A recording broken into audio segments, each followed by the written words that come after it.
Hey guys, welcome back to Storytime with YDRC. Today we're going to be continuing Klawde the Space Dog Cometh. Last time we left off on chapter 27, and that's where we're going to start for today. Now, before we get started, don't forget to like and subscribe. Alright, let's get started. After school, I started putting up the found dog posters around the neighborhood. I felt sick about it. For one thing, I didn't want Roscoe to go.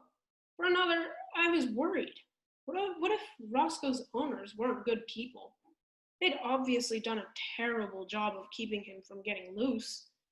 And did they play with him as much as I did? Did they feed him paneer? That was one thing Klawde and Roscoe had in common. They both loved paneer. I was taping a poster to a telephone pole when my neighbor Lindy called out to me. "Hey Raj, look at Chad walk on a leash." I looked. Walk was an overstatement. It was more like he was being slowly dragged across the street. His furry folds were spilling out through the straps of his harness. I could see why Klawde called him Flabby Tabby. "Don't you think that thing's a little tight?" Lindy ignored my question. "Not many cats can be trained to walk on leashes, but Chad can. Isn't he the smartest cat?" "Meow," Chad said. "Yeah," I said, "the smartest." "My parents say they'll get me a dog if I promise to take it out for walks, so I'm showing them how good I'll be," Lindy said. "You're so lucky that you have 2 dogs now." "Well, we're looking for the real owners of Roscoe," I said, nodding at the poster I'd just taped up. "But Wuffles? He's the cute one. Especially his name." "You like Wuffles?" I asked, surprised.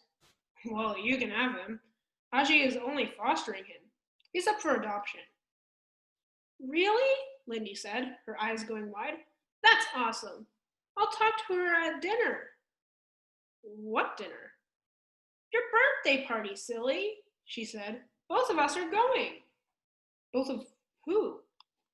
"Me and Chad. Your grandma saw me walking him the other day and invited us. It's going to be so great." It was all I could do not to bury my face in my hands. Chapter 28. Barks. He had bitten my tail, invaded my fortress, intercepted my communications, blocked my escape, and even gotten my paneer rations taken away. Clearly, I had underestimated the enemy. I should not have doubted the wisdom of the ancients. Dogs are indeed the only foe worthy of the cat. But the battle was far from over. I was presently crouched deep inside the tall mesh basket the humans used to store their soiled bodily coverings. The stench was dreadful, but it was a most comfortable hiding spot. This hamper was kept in the room in which I had put Wuffles and Flabby through those amusing spins in the dryer. Rest assured, they had never returned to this place. Barks, however, came here once a day when the ogres were gone, and he always locked himself inside. Now I would find out what he was up to. I was in the midst of my 7th nap when I heard Barks approaching. Peering out through a foul-smelling human sweater, I watched as he closed the door, pushed the lock button with his nose, and quickly swiped at his collar with a hind paw. What was he doing? The shiny metal medallion hanging beneath his chin began to glow red. Of course.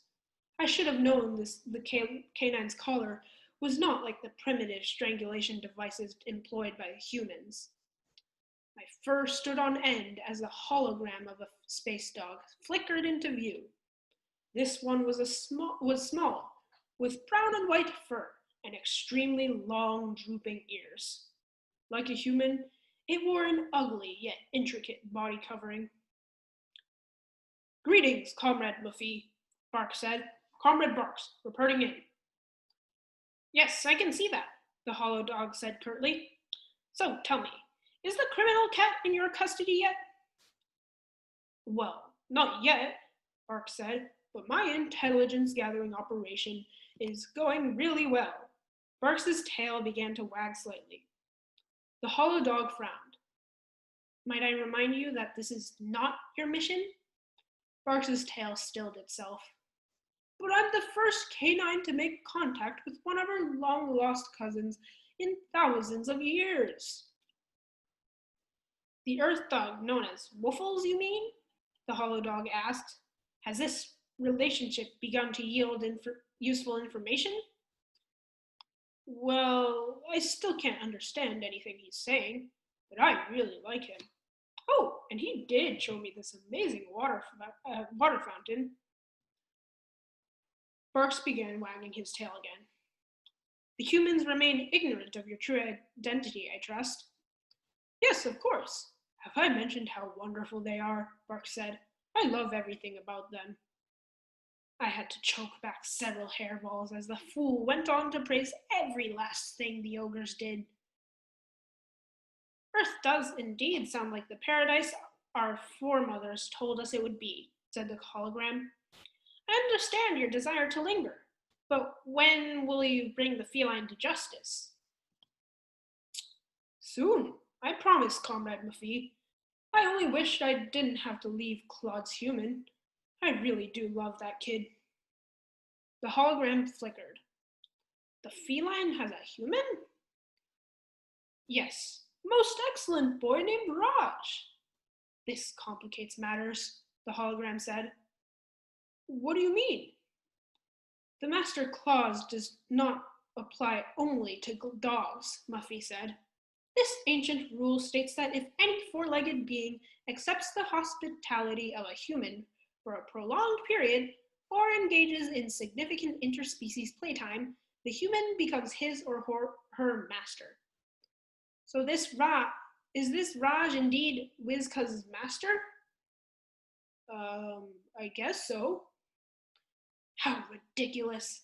Raj, my master? I was the master. Any idiot could see that. The hollow dog frowned. If indeed the cat belongs to this Raj, then you need the boy's permission to take him to the Dog Star Cluster. This was excellent news. The child ogre would never betray me. And then I began to purr, for I'd realized an even more delicious consequence of this rule, one which clearly just occurred to Barks as well. He began to pant nervously. Is something wrong, Comrade Barks? Muffy asked. Well, I have a confession to make. Barks paused. He paused again. I have also accepted hospitality from the human, and I played fetch with him. Barks, did I not warn you? Muffy thundered. This means that you too are subject to the master clause. Now you must do whatever the human says. Barks's formerly proud tail sank down between his legs. Don't worry, I can still complete my mission. The feline isn't half as smart as he thinks he is. Only my need for secrecy kept me from mauling the beast for such a preposterous lie. I certainly hope you're right, she said. All the inhabitants of the Dog Star Cluster are counting on you. The hologram grew blurry, and Comrade Muffy was gone. Barks sighed, clicked off his collar, and left the room. I remained where I was, contemplating the situation. No doubt this master clause would prove useful, but the task at hand remained the same. I needed to lower the force field, and surely the mechanism controlling it was in that collar. Chapter 29. Did you hand out all the invitations today? Aji asked as she dipped a zucchini pakora in some tamarind sauce. Sort of, I mumbled. Honestly, at first I'd just thrown them into my locker. I didn't want to let anyone know about the party. But then I thought about how disappointed Aji would be when no one came, and how she'd call my parents to say that I didn't have any friends. And that would be all the excuse my mom needed to sign me up for ballroom dancing or some other horrible after school party. What do you mean, sort of? Aji asked. I mean, yes, I said. I gave out all of them. I didn't mention that I hadn't invited Scorpion, or that Aji was probably the only person in the world who thought he was a nice young man. Excellent! We will have such a good time. Yeah, I said, picking at the leftover fried bits of pakora. It was a test recipe for the party, and it was delicious. Did you get any calls about Roscoe? Aji shook her head. Neither did I. What if we can keep him? Mom really didn't want Claude either. Maybe she'll change her mind about Roscoe too. Maybe she'll even love him. I mean, he does so many tricks. Can he do laundry? Mow the lawn? Aji asked, raising an eyebrow. Those are the kinds of tricks that would interest her. She can't even get me to do those tricks. Good point, Aji said, smiling. There's no doubt Roscoe is an excellent dog. That cat of yours, however, is something else. What? You don't like him? I said. I love all animals, she said. It's just that Mr. Claude is very strange. I have never seen him sit on your lap. He does not like to be petted, and his purr sounds nefarious. Not that a little fuzzball like him knows what nefarious means, of course. No, I said, plopping the last pakora crumbs into my mouth. Definitely not. Chapter 30. Nighttime. A warrior's favorite hour. When the nefarious enemy lies vulnerable in sleep. It's pretty ironic that he just uses the word nefarious in this sentence. I padded downstairs to the kitchen, where the miserable curs lay grunting and whining in their doggy beds. With noiseless grace, I sprang to the counter. Passing over Woofles' smelly trap of leather, I snatched Barks's collar from its hook. The metal tag jangled, but it did not disturb the comatose snoozing of Barks. Some space ranger he was. I took the collar down into the bunker to examine it, calling Floofy for technical assistance. Greetings, Flunky, I said. I am giving you the chance to redeem yourself. Oh, how can I help, oh great one? Floofy said. I held the collar up to the communicator. I need to gain access to this canine device. Floofy squinted at it. Oh, that is simple enough, he said. Just plug the communicator's flix cord into the collar's silo port and calculate negative b plus minus a cube root defined infinite times n, when m equals 49.873514. Then refractate the result with the Torg algorithm and... Enough! I get it. Do you think I am some idiotic Earth cat? Oh, of course not, Supremist Leader. Forgive me. From there, it was kitten's play to find the remote control app for the force field. Floofy, get the escape pod ready, I said as I pressed force field unlock. Then a prompt popped up, asking me for the password. Curse the 87 moons. I considered the question for a moment. How did this space dog's mind work? And then I entered. Bone. Access denied. Fetch. Access denied. Hashtag toilet water. Access denied. I_love_humans. Access denied. At this point, something unfortunate happened. Maximum number of attempts succeeded. Proceed to lockdown. The tag of the collar glowed, and in the next instant, a web of lasers surrounded me. I was trapped. Curse you, Barks. Chapter 31.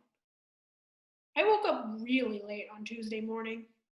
Claude hadn't bitten my toes, and I yelled and yelled, "Get up, fool," like he usually did. But I didn't have time to wonder where he was. I got dressed and ran down to the kitchen. Barks and Waffles were still sleeping, and Ajee was drinking her tea. She handed me some idli, a kind of spongy rice cake, and I headed for the door. "Call me at school if anyone comes for Roscoe." Oh, wait. "Call me at school if anyone comes for Roscoe," I yelled back.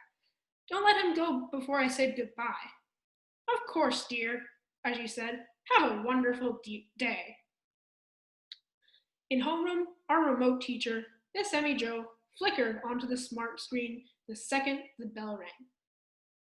"Well, good morning, children," she said, grinning at us. "I hope y'all are ready for another good day of good old-fashioned book learning. I hear there's a pop quiz in math, but don't tell Mrs. Rice I told y'all. And I also hear that Mr. Student number 27 is having a little birthday party." She looked right at me, and I tried to sink lower in my seat.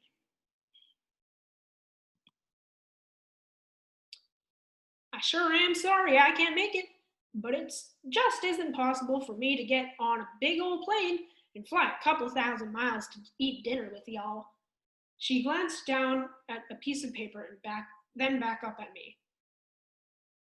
"You can understand that, can't you, Rage?" "It's Raj," I said. "But yeah." What I couldn't understand was how Miss Emmy Jo had even heard about my birthday party. But then again, she seemed to know a lot for someone who'd never set foot out inside of her school.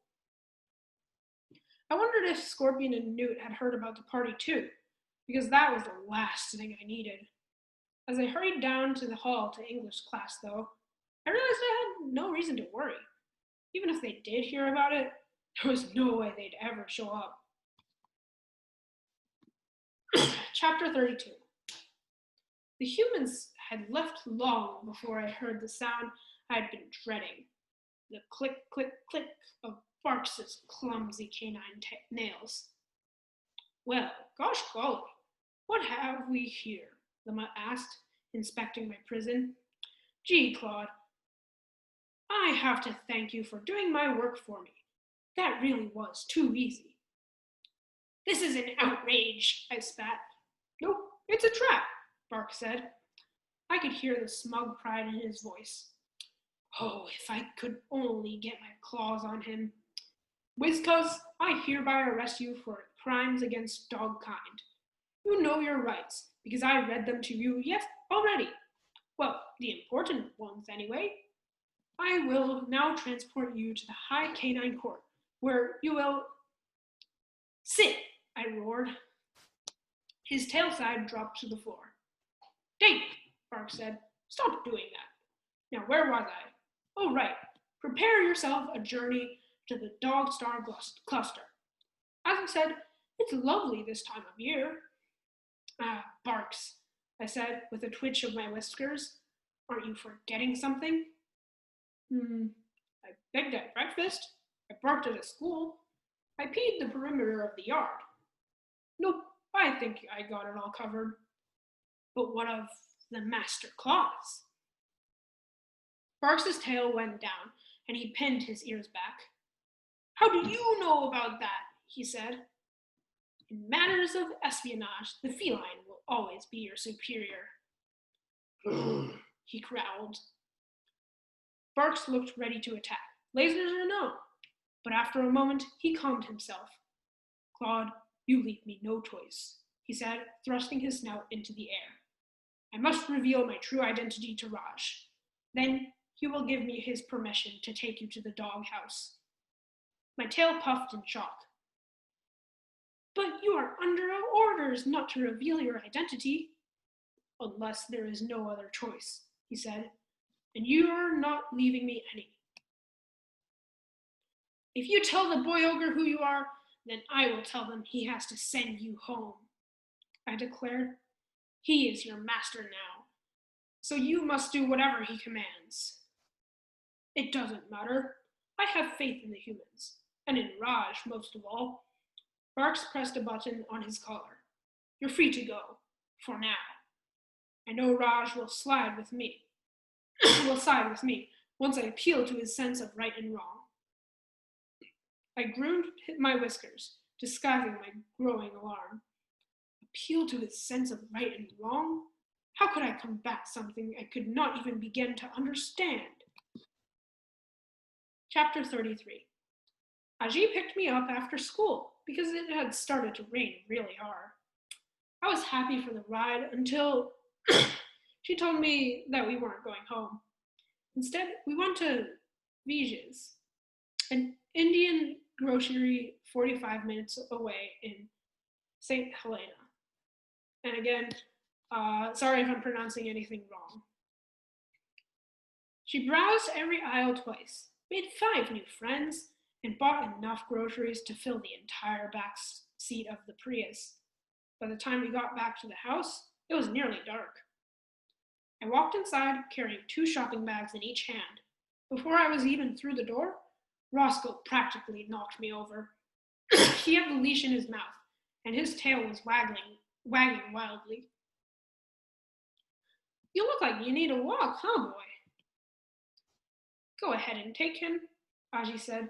Just drop the bags on the counter and I'll put everything away. But as soon as I took another step, I tripped and fell onto the floor. Oh, look at that, Aji said. Your kitty is underfoot. He missed you too. You certainly have a wonderful way with the animals, Mama got. This was too weird. Klawde was never underfoot. What was going on? While I was picking up the spilled vegetables, Klawde came over and whispered in my ear. Don't go with that dog. I must talk to you first. It is a matter of vital intergalactic importance. What? I said. I said, you have a wonderful way with animals. Right, of course. And then, I said, then I turned to Klawde. So, Klawde, I said loudly, I have to take Roscoe for a walk. He needs to pee. I could see the fury in his eyes. He climbed my pants leg like I was a tree and mouthed the words, I have to talk to you. Aji, shaking her head, came over and pulled him off. Naughty kitty, she said. Let them go. Roscoe has to do his business. Klawde hissed. Sorry, Klawde, I said, but we'll be back soon. The rain had turned to a drizzle, so it wasn't too bad for a night for a walk. Roscoe and I passed by Lindy's house and turned down the street that led off Leash Dog Park. Roscoe stopped to sniff at a tree like he was about to pee, but then he bolted away, ripping the leash from my hands. Roscoe, I yelled, sprinting after him. Come back! I chased him for blocks, but he never slowed down and he never looked back. Suddenly, he veered to the right, crashed through a wall of hedges, and disappeared. I fought my way through the bushes, still calling his name, till I came out in a vacant lot. A half-built house loomed spookily overhead. It was late and getting harder to see. Roscoe! Roscoe, come! He didn't come. Roscoe, where are you? I was starting to think he was gone forever when I heard a voice. I'm right here, Raj. Chapter 34. I leaped from window to window, peering into the darkness, but there was no sign of Boy Ogre or Space Dog. I did spy Ginger, the orange cat who lived in the fortress behind mine, prowling through the hedges. This despite the awful falling liquid that drenched her fur. What was wrong with these earth cats? Having previously microchipped the ogre, I could tell that he and Barks had not gone far. So why weren't they back yet? What were they doing? Agitated, I hopped down from the ledge and began to sharpen my claws on the human's rug. I should never have let Barks get the boy ogre alone first. The canine's insistence that I face punishment for my crime was ridiculous, as if a warlord should be held accountable for anything. Nevertheless, I feared an interest in justice would take hold in the human's weak mind. But he would never allow Barks to take me away, would he? Curses! I was so flustered that I could not even enjoy tormenting Woofles. I did it anyway, however. A warrior must never shirk his duty. Chapter 35. Who's there? I asked, peering nervously into the dark.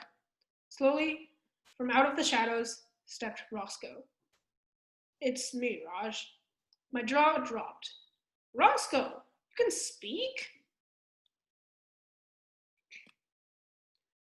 My name isn't Roscoe, he said. It is Comrade Barks of Retriever, the 56th planet in the Dog Star Cluster. I am a space ranger from the Intergalactic Peacekeeping Force, known as PUPS. Was this even possible?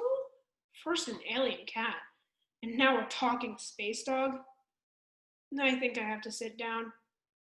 Look, Raj, I'm sure this is a lot for you to take in, he said. It's probably nearly as shocking as the time the Lunabelle Lip men asked you to the 5th grade dance. Congratulations on that, by the way. You know about Lunabelle? Oh, I know all about your life, Raj, Bark said, wagging his tail. I know that you ate Pringles at school today. Don't worry, I won't tell Ajit. I know that Sarah, the girl who sits next to you in math, was chewing spearmint gum last week. I know that you went to Disneyland when you were 9. And I know that you peed your pants in front of the entire class when you were a little too old to be doing such a thing. But how do you know all this? Well, you know when I sniffed your, Barks coughed. That's why you kept sticking your nose down there? At first I was totally grossed out, but then I realized, that's so cool. You can smell everything that ever happened to me? It's like you have a superpower. Barks bowed his head modestly. I have been told my nose is particularly keen. Why did you come to Earth? I asked. Did your spaceship crash land? Are you stranded here? Are you trying to get back home? At this point, Barks turned serious again. I have come here on a special mission, and I have some bad news for you, Raj. He said, your cat, oh gosh, how do I say this? Your cat, he was making me really nervous. My cat what? I said. Your cat is an evil warlord. I let out a big sigh of relief. Oh, sure, I knew that. Oh, you did? Huh, Bark said, tilting his head to one side. Well, okay, but that's not all. The thing is, Klawde did something pretty darn awful in my solar system, and the dogs back home aren't just going to let him get away with it, so they sent me here to bring him to justice. Wait, you want to take my cat away to be punished? I said. You came here to arrest him? Well, yes, but I need your permission. Why would I ever give you that? I asked. He's my cat. I love him. Barks raised an eyebrow. Do you know that your cat is trying to leave Earth to go back to Litterbox? He asked. The only reason Klawde is still here is because I surrounded your entire galaxy with an impenetrable electromagnetic force field. Okay, first, it is so cool that you can do that, I said. And second, I don't care. Klawde is always trying to go back home and conquer his planet, and he always comes back. He still needs to face justice for his crime. And just what did he do that was so bad? I demanded. The dog now raised both eyebrows and sighed. I had hoped to spare you the details, but I am sure you want to think the best of him. But if you must know, your cat. Barks paused, like he wasn't sure how to go on. Well, he blew up a planet. Klawde? Blowing up an entire planet? I couldn't believe it. Except, actually, I could. Alright, so that's where we're going to end it off for today. At the end of chapter 36. I'll see you guys tomorrow, and before we end off, don't forget to like and subscribe. Bye!